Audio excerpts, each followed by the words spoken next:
મારું નામ પટેલ અનિકેત કુમાર અશોકભાઈ છે. ગામ સુકી, તાલુકો કપડવંજ, મંડળી કોડ 804 સુકી.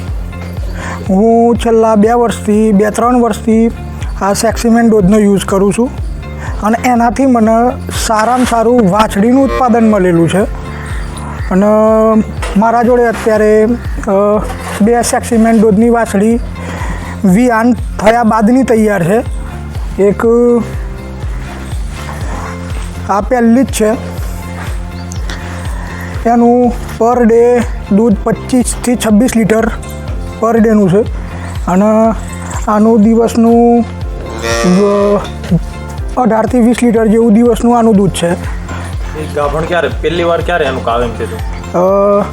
આ ફર્સ્ટ ટાઈમ પહેલાં 15 મહિને ગાભણ થઈ ગઈ હતી અને 24 મહિનાની આજુબાજુ એનું વિયાન થઈ ગયું હતું. અને આઈડી લગભગ આ બી 15-16 મહિનાની આજુબાજુમાં જ ગાભણ થઈ ગઈ હતી અને એનું વિયાને એ ટાઈમની આજુબાજુમાં જ થઈ ગયું હતું. અને બીજો યુઝ કરવાથી બીજા શું ફાયદાઓ થાય છે તમને? બીજા ફાયદા એ જ કે જે ગાભણ થવાનો રેશિયો છે ને એ જલ્દી થઈ જાય છે. એનો ગ્રોથ, વાછડીનો ગ્રોથ જલ્દી વધારે થાય છે. એટલે મતલબ કે જે પહેલાં 25-30 મહિના સુધી ગાભણ થવા માટે લઈને બેસી રહેવું પડતું હતું એવું નહીં થતું. અત્યારે 25-26 મહિને તો ગાયનું વાછડીનું વિયાન થઈ જાય છે.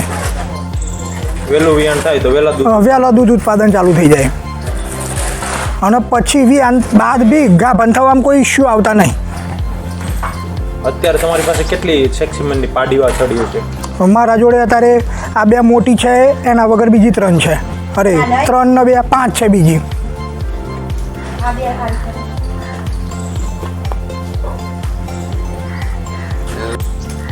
અને તમે સેક્સીમેન ડોઝ મુકાવો છો તો એમાં ગાભણ રહેવાના દરમાં કે ગાભણ થવામાં કોઈ પ્રોબ્લેમ આવે છે? કેટલા ડોઝે ગાભણ થઈ જાય છે નહીં કરતા કે એવું કંઈ? વહેલી થઈ જાય છે. એક ડોઝમાં જ એક ડોઝમાં ગાભણ થાય? એક ડોઝમાં જ થઈ જાય છે. ઓકે.